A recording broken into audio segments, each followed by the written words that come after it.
역대상 24장 1절에서 31절까지 말씀을 우리가 함께 교독하도록 하겠습니다. 아론 자손의 계열들이 이러하니라. 아론의 아들들은 나답과 아비후와 엘르아살과 이다말이라. 나답과 아비후가 그들의 아버지보다 먼저 죽고 그들에게 아들이 없으므로 엘르아살과 이다말이 제사장의 직분을 행하였더라. 다윗이 엘르아살의 자손 사독과 이다말의 자손 아히멜렉과 더불어 그들을 나누어 각각 그 섬기는 직무를 맡겼는데 엘르아살의 자손 중에 우두머리가 이다말의 자손보다 많으므로 나눈 것이 이러하니 엘르아살 자손의 우두머리가 16명이요 이다말 자손은 그 조상의 가문을 따라 8명이라. 이에 제비 뽑아 피차에 차등이 없이 나누었으니 이는 성전의 일을 다스리는 자와 하나님의 일을 다스리는 자가 엘르아살의 자손 중에도 있고 이다말의 자손 중에도 있음이라. 레위 사람 느다넬의 아들 서기관 스마야가 왕과 방백과 제사장 사독과 아비아달의 아들 아히멜렉과 및 제사장과 레위 사람의 우두머리 앞에서 그 이름을 기록하여 엘르아살의 자손 중에서 한 집을 뽑고 이다말의 자손 중에서 한 집을 뽑았으니 첫째로 제비 뽑힌 자는 여호야립이요 둘째는 여다야요 셋째는 하림이요 넷째는 수울임이요 다섯째는 말기야요 여섯째는 미야민이요 일곱째는 학고스요 여덟째는 하비야요 아홉째는 예수아요 열째는 스가냐요 열한째는 엘리야십이요 열두째는 야김이요 열셋째는 훗바요 열넷째는 예세보압이요 열다섯째는 빌가요 열여섯째는 임멜이요 열일곱째는 헤실이요 열여덟째는 핫비세스요 열아홉째는 부랴히아요 스무째는 여헤스겔이요 스물한째는 야긴이요 스물두째는 가물이요 스물셋째는 들라야요 스물넷째는 마시아라. 이와 같은 직무에 따라 여호와의 성전에 들어가서 그의 아버지 아론을 도왔으니 이는 이스라엘의 하나님 여호와께서 명하신 규례더라. 레위 자손 중에 남은 자는 이러하니 아므람의 아들들 중에는 수바엘이요 수바엘의 아들들 중에는 예디하며 르하비아에게 이르러는 그의 아들들 중에 우두머리 이시야요 이스라엘의 아들들 중에는 슬로못이요 슬로몰의 아들들 중에는 야하시요 헤브론의 아들들은 장자 여리아와 둘째 아마리아와 셋째 야하시엘과 넷째 여가모함이요 우시엘의 아들들은 미가요 미가의 아들들 중에는 사밀이요 미가의 아우는 이시야라. 이시야의 아들들 중에는 스가리아이며 무라리의 아들들은 마을리와 무시오요 야하시아의 아들들은 분노이니 무라리의 자손 야하시아에게서 난 자는 분노와 소함과 삭굴과 이불이요 마을리의 아들 중에는 엘르아살이니 엘르아살은 아들이 없으며 기스에게 이르러는 그의 아들 여라무엘이요 무시의 아들들은 마을리와 에델과 여리모시니 이는 다 조상의 가문에 따라 기록한 레위 자손이라. 함께 읽겠습니다. 이 여러 사람도 다윗 왕과 사독과 아히멜렉과 제사장과 레위 우두머리 앞에서 그들의 형제 아론 자손처럼 제비 뽑혔으니 장자의 가문과 막내 동생의 가문이 다름이 없더라. 아멘. 예전에 사역하던 곳에서 양육했던 제자 중에 지금 그 영화나 드라마에서 조명을 담당하는 친구가 있습니다. 마동석이 나왔던 범죄도시 시리즈에서 조명 줄을 잡는 역할을 했었다고 하더라고요. 그래서 전공까지는 하고 너무 작은 일을 하는 거 아닌가. 근데 그 아이가 영화를 찍을 때마다 자기 크레딧이 올 때 자기 이름이 나오면 꼭 찍어서 올립니다.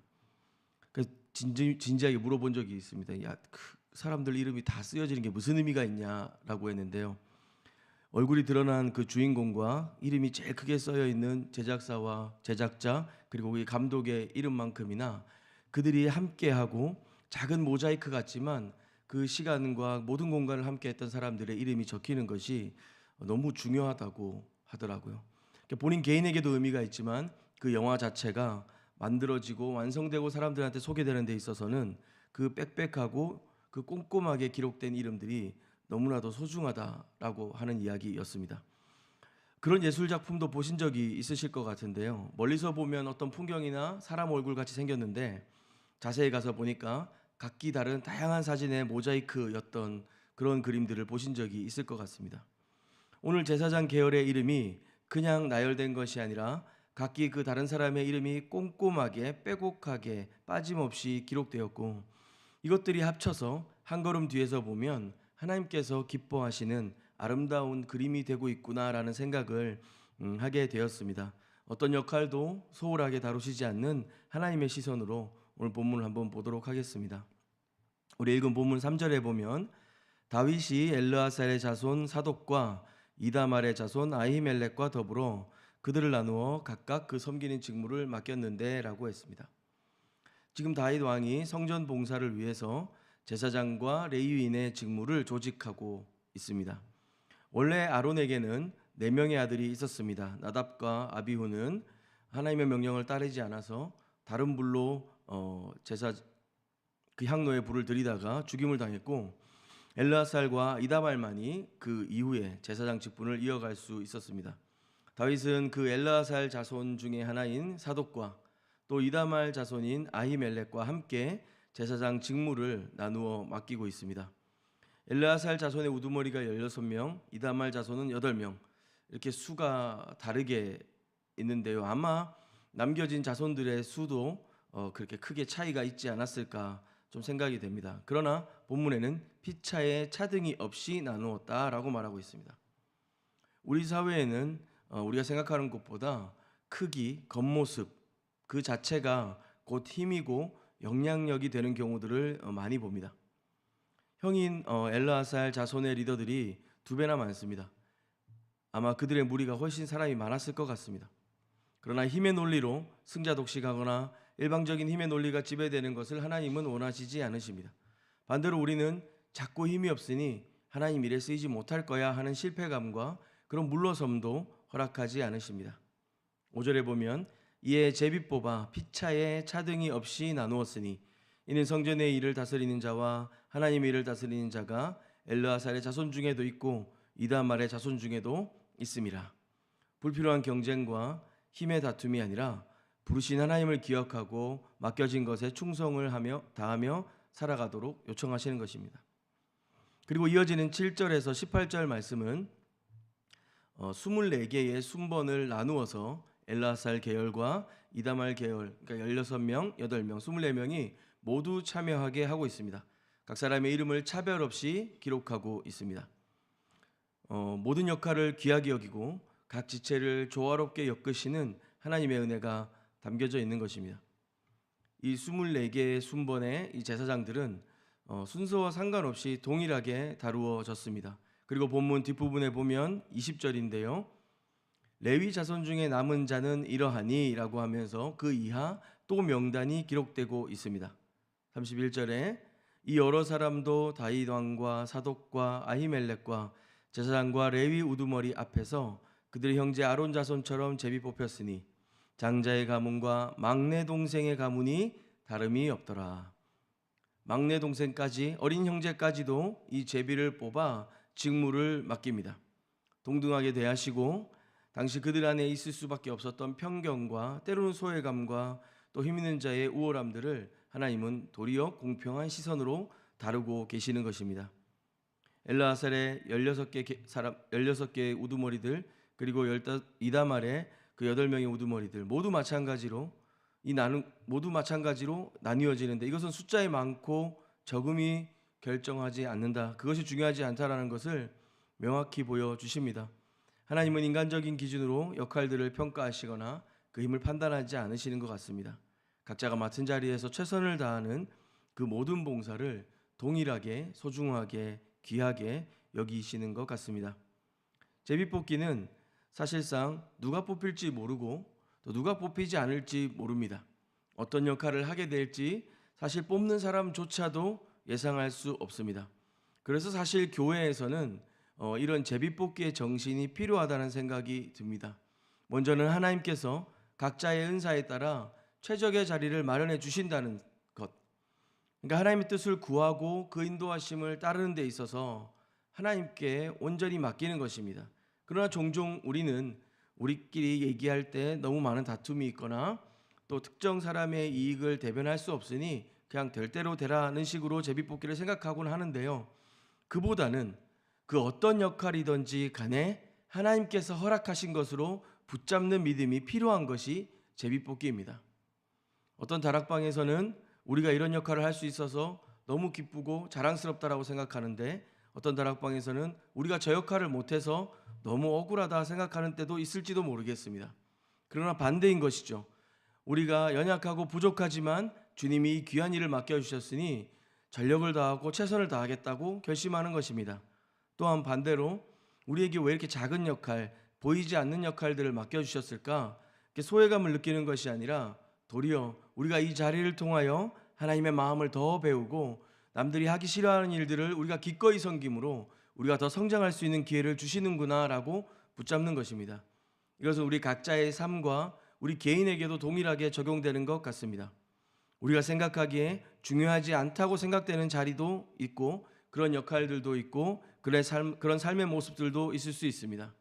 그러나 하나님의 큰 그림 속에서는 우리 모두가 필수적인 역할을 감당하는 것이고 주님이 뽑아 선택하신 그 일들을 통하여서 우리 자신의 은사와 우리의 성품과 우리의 기회들이 최대한 발휘되게 하시는 것, 하나님의 은혜의 방편이라는 사실들을 기억하셨으면 좋겠습니다. 작고 보잘것없어 보여도 하나님 앞에 아주 중요한 퍼즐 조각으로 살아가는 저와 여러분이 되었으면 좋겠습니다. 19절 말씀입니다. 이와 같은 직무에 따라 여호와의 성전에 들어가서 그의 아버지 아론을 도왔으니 이는 이스라엘의 하나님 여호와께서 명하신 규례더라. 맡겨진 일들을 이 제사장들은 성전에 들어가 행하게 되는데 하나님께서 말씀하신 규례에 따라 섬겼다고 말하고 있습니다. 하나님이 말씀하셨던 정하셨던 그 불이 아니라 다른 불로 분향했던 아론의 첫 두 아들 나답과 아비오는 하나님의 말씀, 하나님 앞에서 그 역할을 감당하고 있음에도 그분이 정하신 뜻을 따르는 것을 거절했었습니다. 임의로 그들은 편하게 아무렇게나 불을 떼와서 분향했던 것이었죠. 우리가 살아가다 보면 이 정도는 하나님도 이해하실 것이야, 이 정도는 누구라도 다 그런 것이지 라고 생각하는 것들이 있습니다. 은혜의 하나님께서 눈 감아주시고 또 우리가 다시 주님 앞에 제대로 된 그 자리로 돌아오도록 기다리고 인내하시고 견인하시지만 성경은 분명하게 우리에게 경고하고 있습니다. 아론의 네 아들 중에 하나님 뜻대로 행하지 않았던 두 아들은 그 이름도 지워지게 됩니다. 하나님의 공동체, 교회와 저와 여러분은 시대에 따라 이 세상의 원리에 이끌려 그냥 살아가는 것이 아니라 어느 때이든지 간에 하나님의 말씀 앞에 또 그 말씀을 따라 살아가도록 부름받았습니다.